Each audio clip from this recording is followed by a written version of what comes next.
La vecchia nobiltà di origine longobarda e franca ha ormai un peso molto ridotto.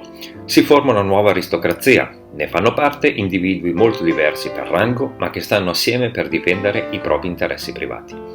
I membri di questo consorzio eleggono i loro rappresentanti, i consoli, e si impongono come corpo amministrativo a fianco dell'arcivescovo. Nasce qui il comune.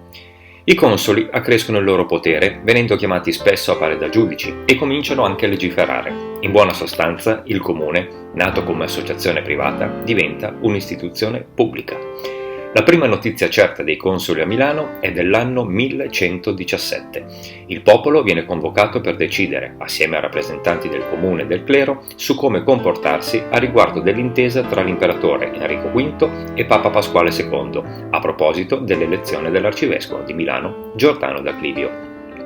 Anche se l'imperatore lo riconoscerà solo nel 1158, il consolato è ormai l'organo principale del comune milanese. Ed in questo periodo i milanesi mettono in chiaro la propria superiorità con le città vicine.